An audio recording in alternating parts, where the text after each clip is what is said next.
Did you know that the stereotype of black people loving fried chicken dates back to the 19th century? Now, let's delve into the origins of this stereotype. It has deep roots in history, stemming from racist depictions of black people as primitive and uncivilized.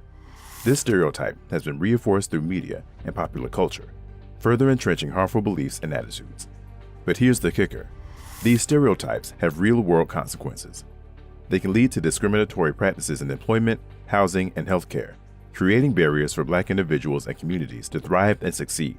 And besides, there's something wrong with you if you don't love fried chicken. Origins of fried chicken.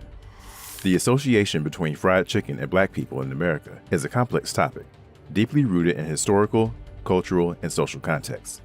This relationship encompasses both positive and negative connotations, influenced by the history of African American cuisine, the legacy of slavery, and the impact of stereotypes perpetuated through media and societal attitudes. Black people loved fried foods before they ever stepped foot in America. The technique of frying food in hot oil is ancient and was practiced by West African cultures. It is important to remember that many cooking techniques which the enslaved Africans had learned were not from the U.S., but from their motherland, including grilling and barbecuing. West Africans already had a tradition of frying meat in hot oil, cooking with yams and native greens. Going back over excerpts from African American slave journals, we can gather a fair image of the type of diet slaves were fed by their owners. Most of the meat which they would have been given would be discarded from the main cuts that the owners would eat. Undesirable cuts, such as entrails of pigs, neck and rear cuts of cattle. Chickens would be the best chance of having a decent cut of meat, as they were the cheapest animals for the plantation owners to discard. Chickens were relatively easy to raise and provided a reliable source of meat. The technique of frying chicken, combined with the seasonings and cooking methods from West Africa, led to the creation of what is now known as Southern fried chicken. Enslaved Africans brought this cooking method to America, adapting it to the resources available. African cooks combined their traditional seasonings and frying techniques with the ingredients they found in the New World. In the American South, the African method of frying chicken combined with Scottish techniques, resulting in a unique dish that included seasoned, battered, and deep-fried chicken. During slavery, fried chicken became a special dish often prepared for Sunday dinners or other significant occasions. It was one of the few sources of meat that enslaved people could independently procure and cook. This tradition continued post-emancipation, with fried chicken becoming a staple in African American households and an integral part of Southern cuisine. Enslaved women who were allowed to sell their own cooked food often sold fried chicken, providing an additional source of income and a measure of economic independence. No matter how much of their identity the slave owners tried to strip away, the core elements of African culture could never be removed. Where they used yams in Africa, they found sweet potatoes in America, and collard greens became the newfound plant. The resilience of African Americans was so powerful that they created an entire cuisine off the back of the oppression which they faced. Fried chicken not only represents a culinary tradition, but also a significant part of African American heritage and history. Stereotypes and media representation. The racial stereotype linking fried chicken with black people has a deeply troubling history rooted in the systemic racism and dehumanization of African Americans. After the abolition of slavery in 1865, African Americans began to gain some economic and social mobility. African Americans were faced with the challenge of surviving in a country which still didn't view them as free. While they may have been able to walk freely, they were restricted from certain rights. Fried chicken, already a staple in black cuisine, continued to be a common dish due to its affordability and ease of preparation. This meant that many entrepreneurs raised chickens on farms, selling their meat and also frying chicken as a means of business. In the face of oppression, success grew within the African American community, something which was met with resistance. There were many attempts to paint this narrative that African Americans had better lives as slaves, and as freed individuals were lazy and uncouth. In the late 19th and early 20th centuries, minstrel shows were a popular form of entertainment that perpetuated racist caricatures of black people. White performers in blackface would portray African Americans as lazy, uneducated, and gluttonous. These shows often included scenes where black characters were depicted as obsessed with fried chicken, reinforcing a negative and simplistic image. In 1915, a film called Birth of a Nation was released, a film which came from the minds of the KKK, and which was pivotal in the creation of the fried chicken stereotype. There is a scene within it which features the Negro Party in control of the State House of Representatives. Through this, the viewer sees an awful depiction of African Americans with their bare feet up over the courtroom desks, eating greasy fried chicken with their bare hands, and behaving in an uncivilized way. During that time, the average white American had not owned slaves and were simply forming their understanding of black people through forms of media like the movie Birth of a Nation. This film especially would go on to vilify and create a caricature which would go on for over a century. A dish that was so powerful and significant in the Black community completely flipped around to become a negative stereotype which bears significance even today. The depictions of African Americans as simple-minded, lazy, and obsessed with certain foods, including watermelon and fried chicken, continue. These portrayals were used to demean and dehumanize Black people, reinforcing prejudiced attitudes. Stereotypes in print media, films, and advertisements further cemented the association. In the award-winning movie Gone with the Wind, the character Mammy went on to become a trope, leading to African American women being portrayed as caretakers who cooked fried chicken, among other foods, for their white employers. These depictions led to real-life consequences. During the Jim Crow era, many African Americans were relegated to low-paying domestic and service jobs, including cooking and serving food. This economic reality was twisted into a stereotype that Black people were only suited for menial labor and cooking, particularly foods like fried chicken that were associated with Southern cuisine. In contemporary media, this stereotype occasionally resurfaces, perpetuating harmful and reductive representations of African Americans. The offensive nature of this stereotype lies in its reduction of a rich and diverse culture to a single, simplistic trait, ignoring the broader historical and cultural context. Early 20th century advertisements often used racist imagery and stereotypes to sell products, including food. Fried chicken was frequently depicted in these ads as a Black food, reinforcing the association in the public mind. The stereotype was commercialized for the first half of the 20th century by restaurants like Sambo's and Coon Chicken Inn, which selected exaggerated depictions of Black people as mascots, implying quality by their association with the stereotype. Coon Chicken Inn was an American chain of restaurants that was founded in 1925, which prospered into the late 1950s. The restaurant's name contained the word coon, considered a racial slur, and signature trademarks were designed to look like a smiling caricature of an African American porter. The smiling capped porter head also appeared on menus, dishes, and promotional items. Due to changes in popular culture and the general consideration of being culturally and racially offensive, the chain was closed by 1957. Throughout the 20th century, comedians and TV shows perpetuated the stereotype by including jokes and scenes that linked Black people with fried chicken. These portrayals were often demeaning and reductive. Comedian Dave Chappelle, along with others, have made light of the stereotype with their respective platforms. Some even posed the idea that there must be something wrong with you if you don't like fried chicken. The stereotype of Black people and fried chicken has been used to dehumanize and ridicule African Americans, reducing a rich and diverse culture into a simplistic and derogatory image. It serves as a tool for reinforcing racial hierarchies and social divisions.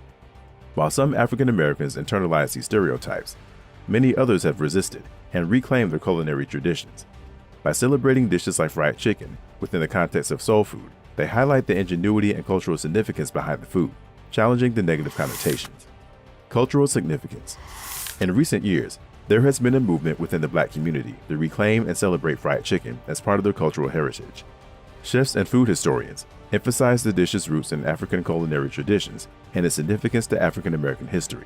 Efforts to educate the public about the true history of fried chicken and its cultural importance aim to dismantle harmful stereotypes.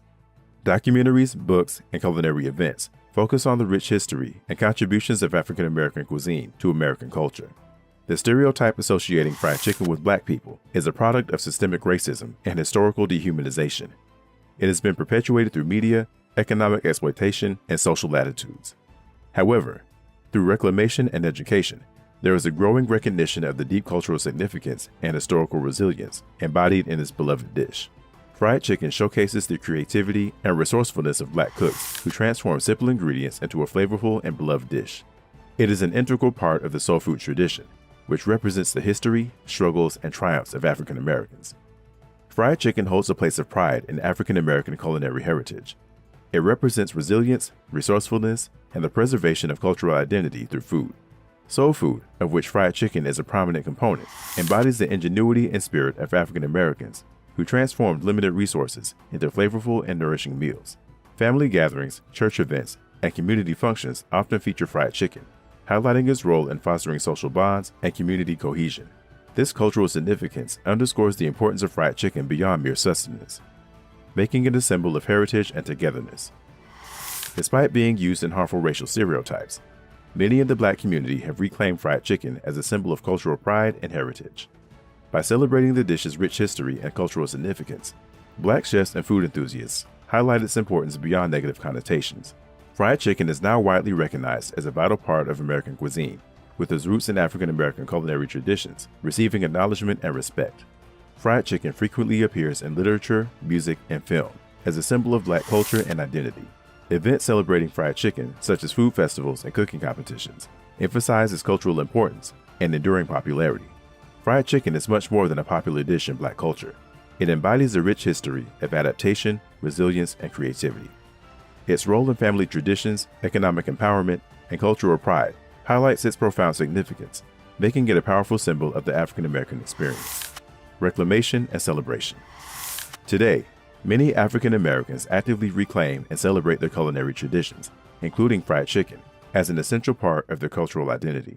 Chefs and food historians emphasize the origins and significance of these dishes, challenging the negative connotations and highlighting the creativity and resilience they represent. Restaurants and culinary events that focus on soul food and the Southern cuisine serve as platforms for this reclamation. By doing so, they honor the legacy of African American cooking and educate broader audiences about its history and significance. Black chefs and restaurateurs continue to innovate with fried chicken recipes, contributing to the broader culinary landscape. Places like Duro Soul Food in Washington, D.C., from Michelin-starred chef Elias Tadasi, with menu items like fried chicken and the chef's unique spin on macaroni and cheese, cornbread, and collard greens, or Roots Southern Table in Farmers Branch, Texas, led by Chef Tiffany Derry, who pays homage to her grandmother with her extraordinary interpretations of classic Southern dishes. Fried chicken has been central to the success of many Black-owned restaurants and food businesses, serving as a means of economic empowerment and community support.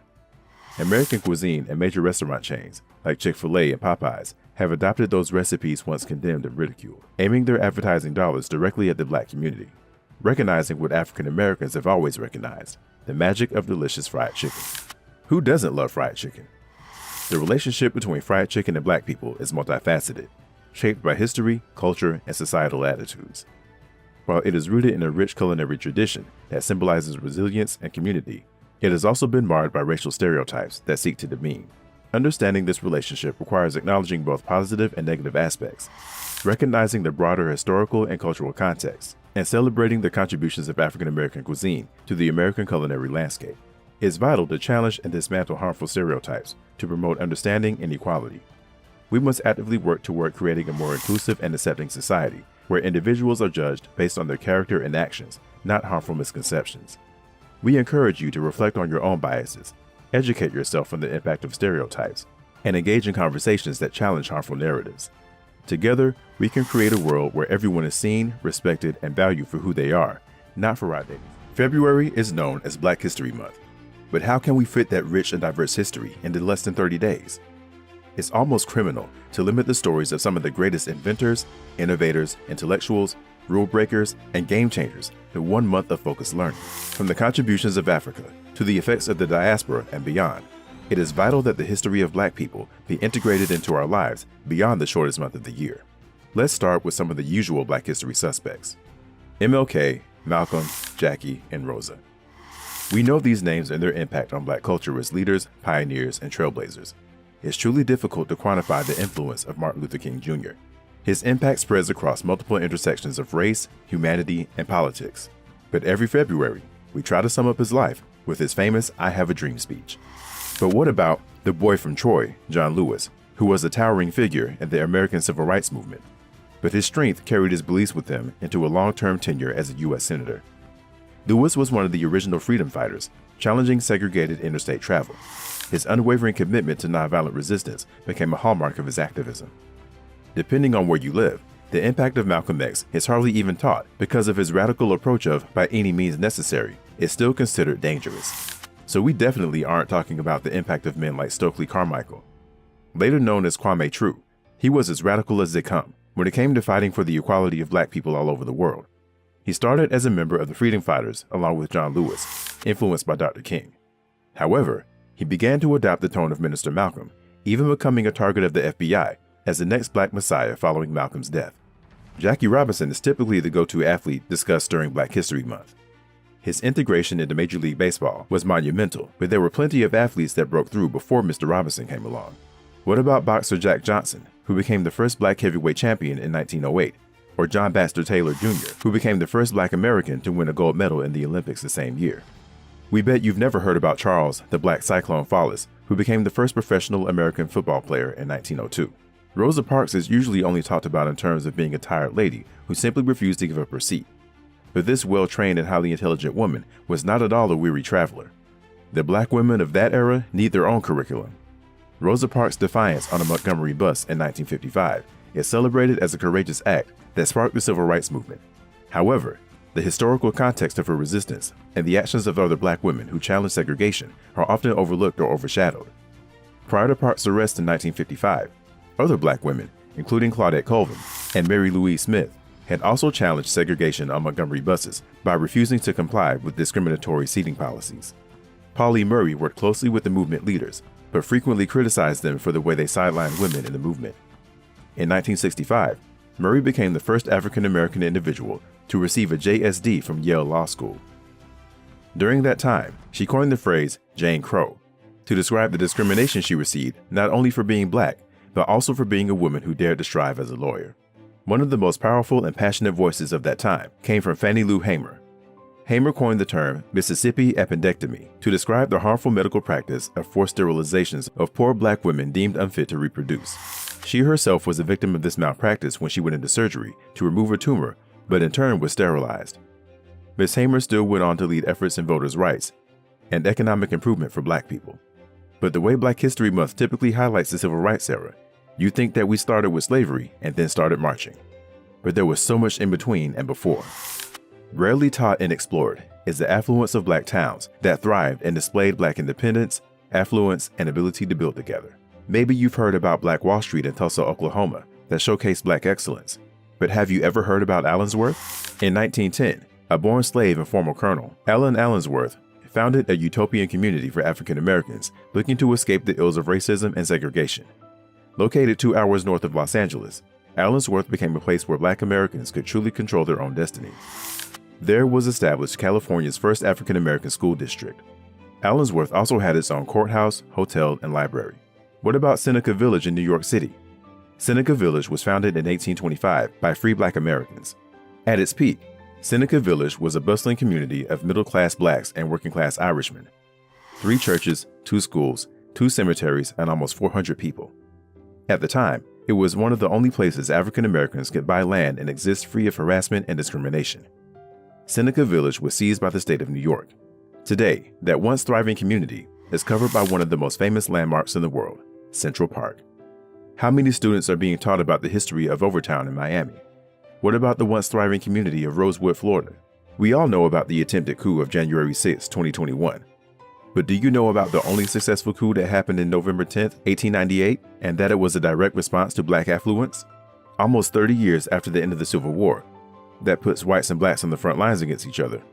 Wilmington, North Carolina, stood as an early example of what could happen if they worked together. The Republican Party of Wilmington consisted of Black aldermen, elected auditors and financiers, deputy clerks, superintendents, even Republican President William McKinley named a Black man, John C. Dancy, as a U.S. Collector of Customs at the Port of Wilmington. Wilmington was the home to Black businessmen and working class alike. In retaliation to the upward movement of former slaves and born freedmen, this resulted in the only successful coup in American history when democratically led rebels laid waste to the once thriving Black town and seized control of every political seat by force. It would take years of detailed education to break down the effects of the different eras throughout Black history. We need to properly learn about the Reconstruction era. Following the end of the Civil War marked a significant period of transformation and upheaval as the nation attempted to rebuild and integrate Southern states back into the Union, thus birthed the Reconstruction era. The term Reconstruction refers to the various political, social, and economic efforts to address the aftermath of the war and the abolition of slavery, as well as to address the rights of the newly freed African American population. Beginning around 1865, the Reconstruction era had profound and far-reaching effects on American society, particularly in the South. Starting with shifts in politics, the 13th Amendment abolished slavery. The 14th Amendment granted citizenship and equal protection under the law to African Americans, and the 15th Amendment guaranteed Black men the right to vote. Freedmen and their families sought to establish new lives in a society that was still largely hostile to their presence. The Freedmen's Bureau, established in 1865, aimed to assist former slaves by providing food, housing, education, and medical care. However, White Southerners resisted Reconstruction efforts through both legal and extra-legal means. Sharecropping and tenant farming became prevalent systems in the South. Many African Americans, lacking land and capital, entered into agreements with landowners that often left them in a cycle of debt and economic dependency. Efforts to redistribute land and provide economic independence to freedmen largely failed. Black codes, laws passed by Southern states, sought to restrict the freedoms of African Americans and maintain a labor force similar to slavery. The Compromise of 1877 effectively ended Reconstruction by withdrawing federal troops from the South, leading to the restoration of white democratic control and the onset of the next era. Enjoying our content? Consider becoming a member of our team by clicking the Join button. Your impact will contribute to us being able to make more and more content like this. While the Reconstruction era saw efforts to integrate formerly enslaved African Americans into society as equals, the end of Reconstruction marked the beginning of the Jim Crow era.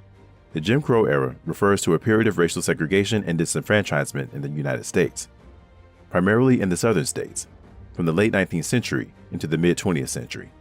Southern states, determined to maintain white supremacy, enacted a series of laws designed to marginalize African Americans and strip them of their newly acquired rights.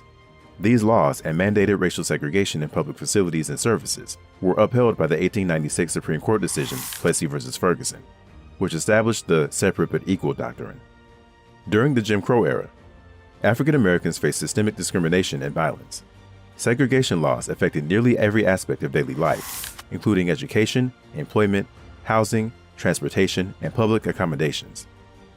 Voting rights were severely restricted through various means, including literacy tests, poll taxes, and grandfather clauses, effectively disenfranchising the majority of African Americans in the South. Economic opportunities were also limited, as Black people were often relegated to low-paying menial jobs and faced discriminatory hiring practices. Racial violence was rampant during this period. American terrorist groups, like the Ku Klux Klan, terrorized Black communities to maintain racial hierarchy and suppress any efforts at civil rights advocacy. The legacy of the Jim Crow era continues to affect American society today. It led to great movements like the Great Migration and the amplified civil rights movement of the 1950s and 1960s in order to dismantle those injustices. The Great Migration led to one of the most impactful eras in Black history. The Harlem Renaissance was an intellectual, social, and artistic explosion centered in Harlem, New York, spanning the 1920s. The movement originated as a response to the Great Migration, during which hundreds of thousands of African Americans moved from rural South to urban centers in the North, in search of better economic opportunities and a respite from racial segregation and violence. Harlem became a cultural epicenter for African Americans that fostered a spirit of racial pride and cultural expression that would characterize the era. The era saw a burst of creativity across various art forms. Literature flourished with works by writers such as Langston Hughes, Zora Neale Hurston, Claude McKay, and Gene Toomer. Jazz and blues music, performed by artists like Duke Ellington, Louis Armstrong, and Bessie Smith, became immensely popular and influential, contributing to the broader American cultural landscape. This era fostered a sense of racial pride and encouraged African Americans to celebrate their heritage and identity. The art portrayed the African American experience with dignity and complexity, challenging stereotypes and pushing back against the pervasive racism of the time. Intellectuals like W.E.B. Du Bois and Alan Locke promoted the idea of the talented tenth, a leadership class of educated African Americans who could uplift the race through culture and intellectualism. This era also saw increased political activism, with figures like Marcus Garvey advocating for Black nationalism and Pan-Africanism through his Universal Negro Improvement Association. The cultural output of the Harlem Renaissance had a lasting impact on American culture. Jazz in particular became a dominant genre in American music, influencing subsequent generations of musicians. Of course, several days of the month are always dedicated to American chattel slavery. From elementary and on, African American history is often taught as if we made it through slavery and skipped toward the civil rights era. We are often given assignments on the Middle Passage or reminded of how we worked as free labor to build America into a superpower, depicting African Americans as passive and beaten into submission. But were you taught about any of the numerous acts of rebellion? Throughout history, the narrative of chattel slavery in America has often been framed through a lens that downplays the resistance and rebellion of enslaved people. From the transatlantic slave trade to the antebellum South, enslaved Africans and African Americans fought against their oppressors in a variety of ways, challenging the notion of a passive acceptance of their plight.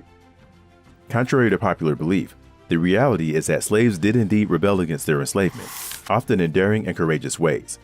From small acts of resistance, such as feigning illness or breaking tools, to large-scale rebellions like Nat Turner's uprising in 1831 and the Stono Rebellion in 1739, enslaved people actively resisted their oppression whenever and wherever possible.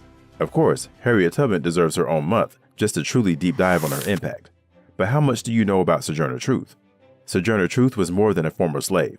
She was a self-educated, powerful orator and advocate for human and women's rights. Her famed "Ain't I a Woman" speech is still regarded as one of the most impactful speeches ever given.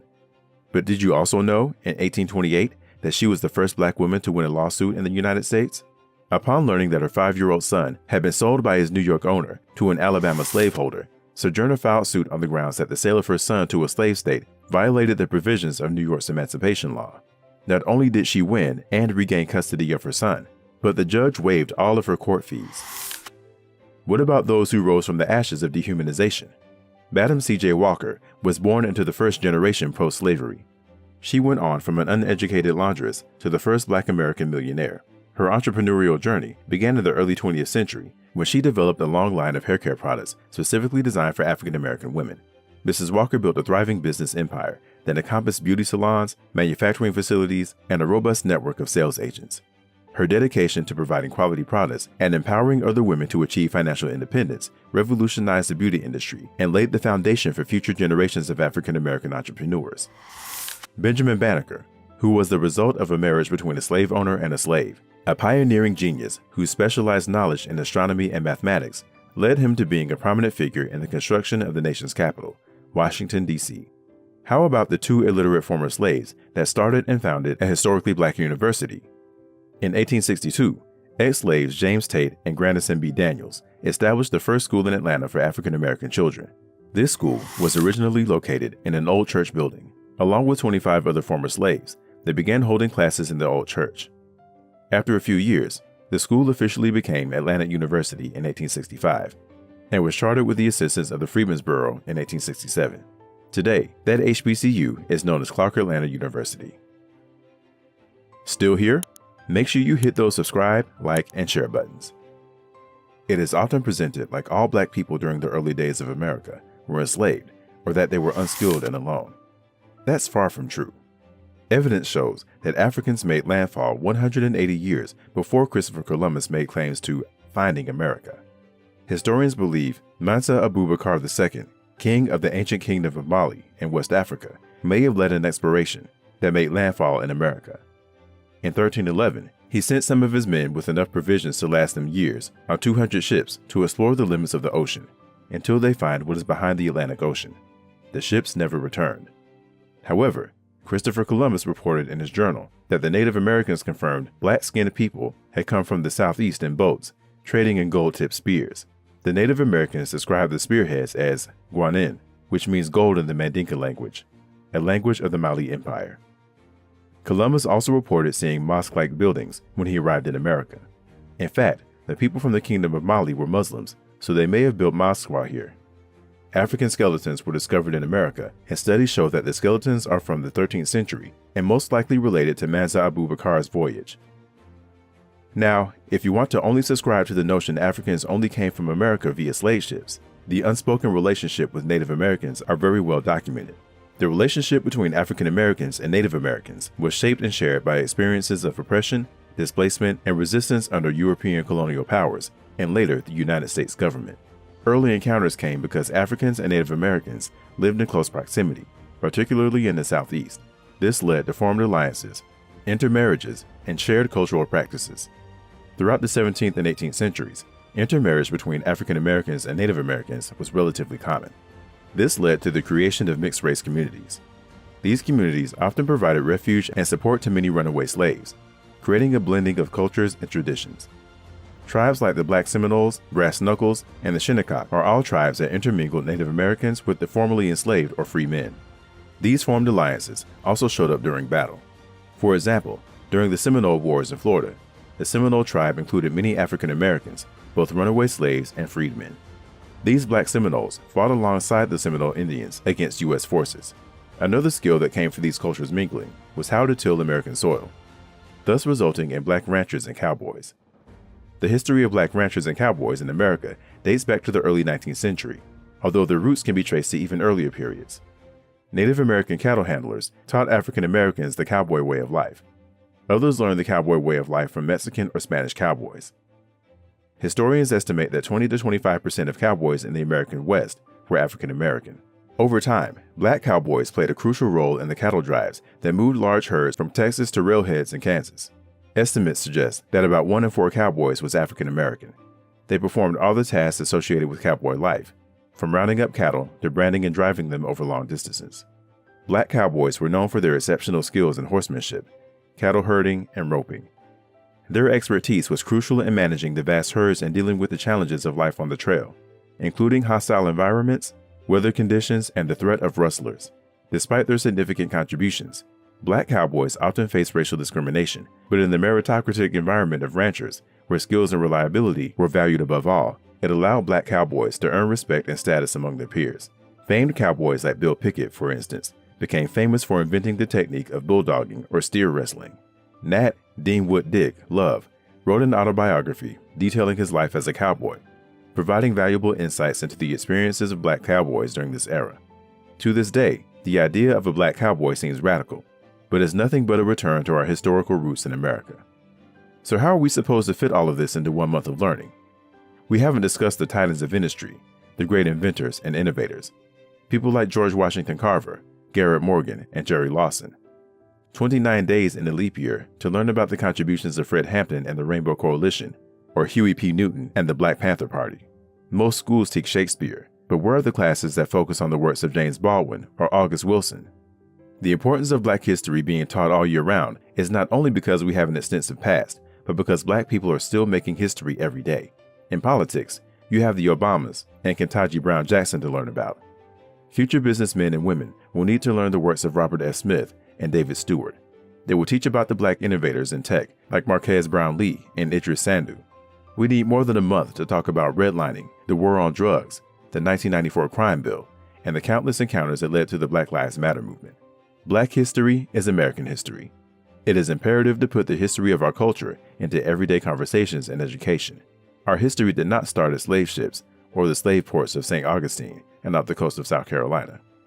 Our history stretches across the diaspora and has roots in American soil before the inventions of shackles. Here are 13 debunked myths about black history. Make sure you help share these truths by clicking the share button. And as always, make sure you like and subscribe. 13. Myth: slaves never rebelled. Throughout history, the narrative of chattel slavery in America has often been framed through a lens that downplays the resistance and rebellion of enslaved people. From the transatlantic slave trade to the antebellum South, enslaved Africans and African Americans fought against their oppressors in a variety of ways, challenging the notion of passive acceptance of their plight. One prevalent myth perpetuated in historical accounts is that black slaves never rebelled against their masters or attempted to escape their bondage. This myth suggests that enslaved individuals were passive victims who accepted their fate without question, thereby reinforcing stereotypes of docility and subservience. Contrary to popular belief, the reality is that slaves did indeed rebel against their enslavement, often in daring and courageous ways, from small acts of resistance such as feigning illness or breaking tools, to large-scale rebellions like Nat Turner's uprising in 1831 and the Stono Rebellion of 1739. Enslaved people actively resisted their oppression whenever and wherever possible. These acts of rebellion were not only expressions of defiance, but also strategic attempts to reclaim their autonomy and dignity in the face of brutal oppression. By acknowledging the agency and resilience of enslaved individuals, we honor their legacy and challenge the erasure of their resistance from historical narratives. 12. Myth: Madam C.J. Walker created the hot comb. Madam C.J. Walker was an African-American entrepreneur and philanthropist that is celebrated for her pioneering role in the beauty industry and her advocacy for black economic empowerment. However, certain claims about her inventions and innovations, including the creation of the hot comb, are often misunderstood or misrepresented. It is often believed that Mrs. Walker invented the hot comb, a heated styling tool used to straighten and smooth hair. This story suggests that Walker's entrepreneurial prowess extended into the realm of beauty products, where she revolutionized hair care for black women by introducing the hot comb as a solution to styling challenges. In reality, Madam C.J. Walker did not invent the hot comb. While she was indeed a trailblazer in the beauty industry and developed a successful line of hair care products specifically designed for black women, including creams, shampoos, and scalp treatments, the hot comb had been in use for centuries before Walker's time. The hot comb, also known as a pressing comb or straightening comb, is believed to have originated in Africa and was used by both men and women to style and manage hair. It was later adapted and popularized in the United States during the early 20th century as part of the burgeoning beauty culture among African American communities. While Madam C.J. Walker's contributions to the beauty industry were significant and transformative, it is important to recognize that the invention of the hot comb predates her entrepreneurial endeavors. By understanding the historical context of hair care practices among Black communities, we gain a deeper appreciation of the resilience and ingenuity of those who came before us. 11. Myth: House slaves had it better than field slaves. The institution of slavery in America was characterized by brutality, dehumanization, and exploitation. Enslaved Africans and African Americans were subject to harsh conditions, forced labor, and systemic oppression, regardless of their assigned roles within the plantation hierarchy. But in popular culture, it is often suggested that house slaves had it better than those in the field. This myth suggests that house slaves received preferential treatment, including better living conditions, lighter workloads, and sometimes even privileges such as education or leniency. Contrary to popular belief, the reality is that the distinction between house slaves and field slaves did not guarantee better treatment or improved living conditions for those working in the master's house. While house slaves may have been spared for some of the backbreaking labor endured by field hands, they were still subjected to exploitation, abuse, and the constant threat of violence from their enslavers. Moreover, house slaves often faced unique challenges, including greater proximity to their enslavers and increased surveillance, which limited their autonomy and subjected them to heightened scrutiny. The idea that house slaves had it better than field slaves serves to obscure the pervasive brutality and dehumanization of slavery, perpetuating harmful stereotypes and minimizing the experiences of those who suffered under its oppressive yoke. 10. Myth: Uncle Tom was a villain. The character of Uncle Tom, originating from Harriet Beecher Stowe's novel, Uncle Tom's Cabin, has been widely interpreted and misrepresented throughout history. Despite being intended as a sympathetic portrayal of a devout and dignified enslaved man, Uncle Tom has often been portrayed as a submissive and weak figure, perpetuating harmful stereotypes about Black subservience. One prevalent myth surrounding Uncle Tom is the portrayal of him as a villainous character who willfully submits to the abuses of his enslavers and betrays his fellow enslaved individuals. Calling someone an Uncle Tom insinuates that that Black person is a sellout and a traitor, complicit in the perpetuation of the oppression of his own people. In reality, Uncle Tom's character is far more complex than the villainous stereotype suggests. While he may exhibit qualities of passivity and obedience, Uncle Tom is also depicted as a deeply principled and morally upright individual who maintains his dignity and integrity in the face of immense adversity. Moreover, Uncle Tom's actions are often misunderstood and misrepresented, with his compliance and deference interpreted as acts of survival rather than collaboration. Throughout the novel, Uncle Tom demonstrates compassion, resilience, and unwavering faith, challenging the dehumanization of slavery and offering a critique of the institution itself. By re-examining the character of Uncle Tom through a more nuanced and empathetic lens, we can challenge the myth of his villainy and recognize him as a symbol of endurance and resistance in the face of oppression. 9. Myth: The Tuskegee experiment infected men with syphilis. The Tuskegee syphilis study, conducted by the U.S. Public Health Service from 1932 to 1972, remains one of the most infamous examples of medical exploitation and ethical misconduct in American history. The study, conducted in Tuskegee, Alabama, aimed to observe the natural progression of untreated syphilis in Black men without their informed consent and without providing them with proper medical care. One pervasive myth surrounding the Tuskegee experiment is the belief that the researchers intentionally infected Black men with syphilis as part of the study.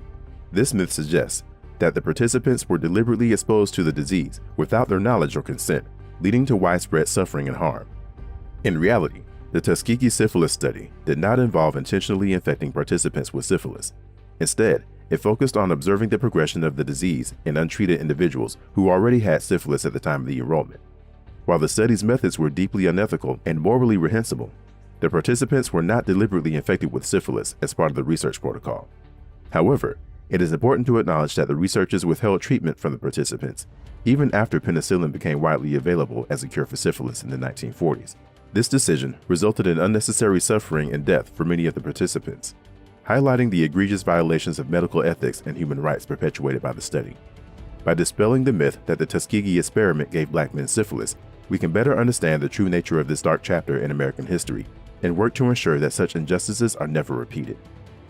Shout out to all our members who have exclusive access to our amazing perks. Your support is much appreciated. To become a member, hit the join button. 8. Myth. Rosa Parks sat in a whites-only seat. Rosa Parks' refusal to give up her seat on a Montgomery bus in 1955 is often cited as a pivotal moment in the civil rights movement. However, the circumstances surrounding her act of resistance are often misunderstood, leading to misconceptions about the nature of segregation on public transportation at the time. Rosa Parks' arrest is often believed to be for her sitting in a designated white-only section of the bus when she refused to give up her seat to a white passenger. This myth suggests that Parks' act of defiance was a direct challenge to the segregation laws that enforced racial discrimination on public buses in the South. In reality, Rosa Parks was not sitting in a designated whites-only section of the bus at the time of her arrest. Instead, she was seated in the first row of the colored section, which was located in the middle of the bus. When the white section of the bus became full, the driver instructed Parks and her 3 other black passengers to give up their seats to white passengers in violation of the city's segregation laws. Parks' refusal to comply with the driver's orders was not only an act of individual resistance, but also a strategic decision to challenge the unjust laws that enforce segregation and discrimination. Her arrest sparked the Montgomery bus boycott, a mass protest movement that ultimately led to the desegregation of public transportation in Montgomery and became a catalyst for the broader civil rights movement. By dispelling the myth that Rosa Parks was sitting in a white-only section of the bus, we gain a deeper understanding of the complexities of her act of resistance and the larger struggle for racial inequality in America. 7. Also, who was Claudette Colvin? Rosa Parks' defiance on a Montgomery bus in 1955 is celebrated as a courageous act that sparked the civil rights movement. However, the historical context of her resistance and the actions of other black women who challenged segregation are often overlooked or overshadowed. A prevalent myth surrounding Rosa Parks is the belief that she was the first black woman to refuse to give up her seat on a segregated bus. This myth suggests that Rosa Parks' act of resistance was unprecedented and singular, erasing the contributions of other black women who had taken similar stands against segregation before her.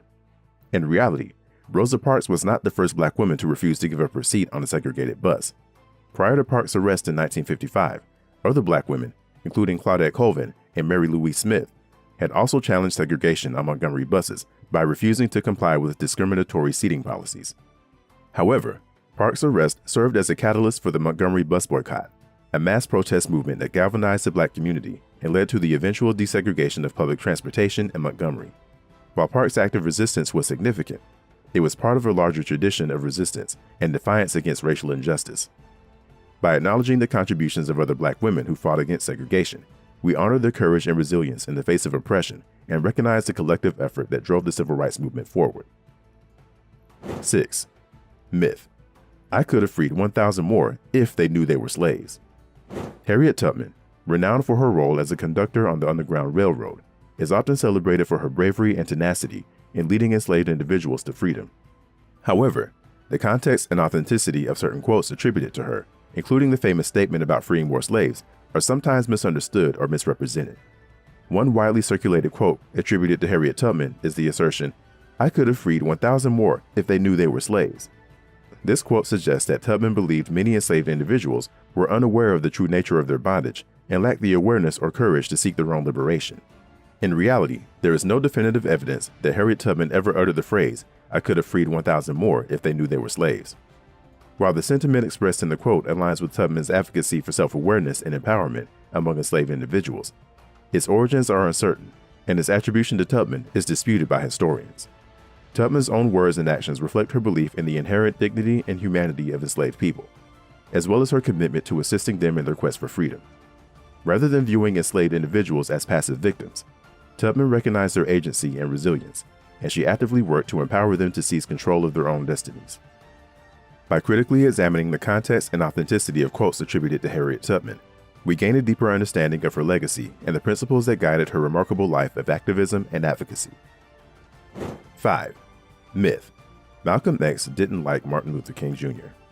The civil rights movement of the 1960s was marked by the leadership of two iconic figures, Malcolm X and Martin Luther King Jr. While both men shared a common goal of advancing the cause of racial equality, their approaches and ideologies often diverged, leading to speculation and misunderstanding about the relationship.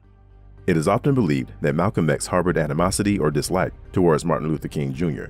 This myth suggests that Malcolm X viewed King as too passive or accommodating in his approach to civil rights activism, leading to tensions or outright hostility between the two leaders. In reality, the relationship between Malcolm X and Martin Luther King Jr. was far more nuanced and complex than the myth suggests. While there were certainly differences in their philosophies and tactics, including their views on nonviolence and integration, both men expressed respect and admiration for each other's contributions to the struggle for racial justice. Over time, Malcolm X's views on nonviolence evolved, and he expressed a willingness to work alongside Martin Luther King Jr. and other civil rights leaders toward common goals. In fact, just weeks before his assassination in 1965, Malcolm X met with Coretta Scott King, expressing his desire to collaborate on issues affecting African Americans. While Malcolm X and Martin Luther King Jr. may have disagreed on certain strategies and tactics, they shared a deep commitment for the advancement of their people and the realization of racial equality. By recognizing the complexities of their relationship, we gain a deeper understanding of the multifaceted nature of the civil rights movement and the individuals who shaped its course. 4. Myth: slavery existed in every society.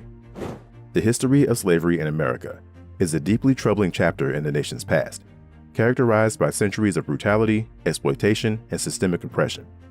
While slavery has existed in various forms throughout human history, the particularities and ramifications of chattel slavery in America are distinctive and profound. One prevalent myth surrounding slavery in America is the belief that it was not unique compared to other instances of slavery throughout history. The myth suggests that the institution of chattel slavery in America was no different from slavery in other societies, and that it was simply one example among many of human exploitation and bondage. In reality, slavery in America was unique in several key ways that set it apart from other forms of slavery throughout history. Chattel slavery, which emerged in the American colonies in the 17th century and persisted until the Civil War, was characterized by the complete dehumanization and commodification of enslaved individuals, who were treated as property and denied even the most basic human rights. Moreover, the racialized nature of slavery in America, which targeted individuals of African descent and perpetuated a system of white supremacy, had profound and enduring consequences on the nation's social, political, and economic landscape. The legacy of slavery continues to shape disparities in wealth, education, and opportunity, as well as ongoing struggles for racial justice and equality.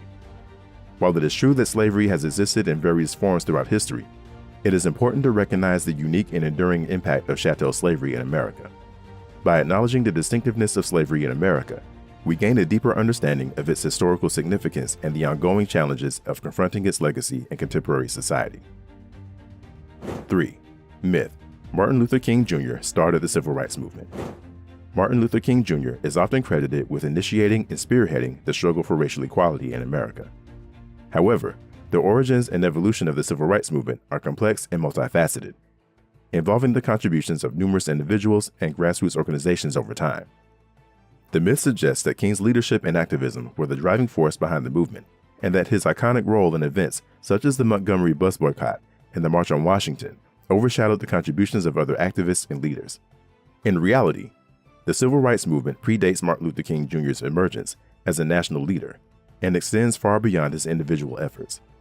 The movement has its roots in the struggles of enslaved Africans and their descendants, as well as the resistance movements of the Reconstruction era and the early 20th century. Moreover, the civil rights movement was characterized by a diversity of tactics, strategies, and leaders, including grassroots organizers, community activists, labor leaders, and legal activists. While King played a pivotal role in mobilizing mass protests and advocating for nonviolent resistance, he was just one among many voices in the broader struggle for racial justice. By recognizing the collective efforts of countless individuals and organizations, we gain a more nuanced understanding of the civil rights movement and the ongoing fight for equality and justice in America. While Martin Luther King Jr. remains an iconic figure in the movement, he is part of a larger tapestry of activism and advocacy that continues to inspire and shape our world today. 2. Myth: the Civil War was fought to end slavery. The Civil War, fought from 1861 to 1865, remains one of the defining moments in American history, with far-reaching implications for the nation's identity and trajectory. While the conflict was rooted in deep-seating tensions over issues such as states' rights and economic interests, the role of slavery in participating in the war is a subject of ongoing debate and interpretation. It is often stated that the Civil War was fought primarily to end slavery. It is suggested that the abolitionist movement and moral opposition to slavery were the driving forces behind the conflict, and that the Union's victory represented a triumph of justice and liberation for enslaved individuals. In reality, the causes of the Civil War were complex and multifaceted, with slavery serving as a central but not sole factor in participating in the conflict. While tensions over the expansion of slavery into new territories and states fueled sectional divides between the North and South, other issues such as economic disparities, political power struggles, and differing versions of national identity also contributed to the outbreak of war. Moreover, the Union's initial goals in fighting the war were primarily focused on preserving the Union and maintaining the supremacy of the federal government, rather than outright abolition of slavery. It was not until later in the war, as the conflict escalated and public sentiment shifted, that emancipation became a central objective for the Union cause. While the Emancipation Proclamation, issued by President Abraham Lincoln in 1863, declared the freedom of enslaved individuals in the Confederate-held territory, its impact was limited in practice and did not immediately lead to the abolition of slavery. It was not until the passage of the 13th Amendment to the Constitution in 1865, following the Union victory in the war, that slavery was officially abolished in the United States. By acknowledging the complexities of the causes and consequences of the Civil War, we gain a deeper understanding of this pivotal moment in American history and the ongoing struggles for freedom, equality, and justice that continue to shape our nation today. 1. Myth: Black power means black supremacy. The concept of black power emerged as a rallying cry during the civil rights movement of the 1960s, advocating for black self-determination, pride, and empowerment in the face of systemic racism and oppression. However, misunderstandings and misinterpretations of black power have led to misconceptions about its goals and implications. One prevalent myth surrounding black power is the belief that it promotes black supremacy, seeking to establish dominance or superiority over other racial groups. This myth suggests that black power advocates seeking revenge or retribution for historical injustices by oppressing or subjugating others, particularly white individuals. In reality, black power is not synonymous with black supremacy, nor does it seek to oppress or marginalize other racial groups. Instead, black power represents a call for equality, justice, and liberation for black people, recognizing their inherent dignity, humanity, and right to self-determination.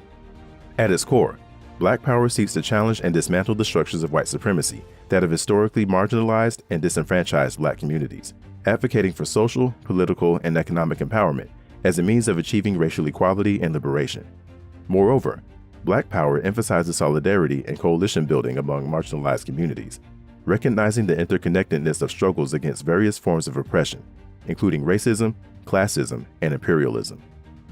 By dispelling the myth that black power equates to black supremacy, we can better understand its true aims and aspirations as a movement for justice, equity, and freedom for all people, regardless of race or ethnicity.